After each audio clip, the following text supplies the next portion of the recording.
Hey guys, welcome back to our YouTube channel Login Aid. Today in this video I am going to show you how to log in Safeport Law portal on PC.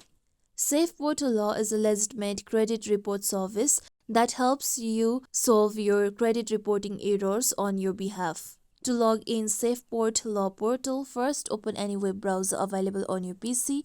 I am using Google Chrome. Now go to your search bar and type in www.safeportlaw.com, then press on enter. With this, here you'll be taken to official website of Safeport Law.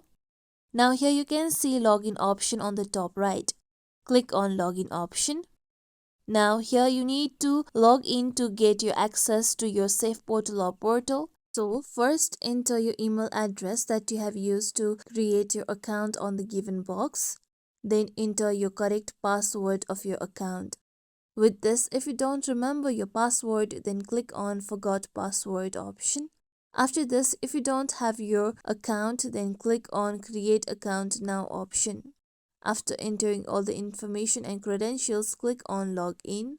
With this, you'll be able to log into your Safeport Law portal on your PC. This is how we can log in Safeport Law portal on PC. This is it for tutorial everyone. Hope this tutorial was helpful to you all. If you liked today's tutorial, make sure you like, share, subscribe to our YouTube channel for more tutorials like this. Thank you for watching.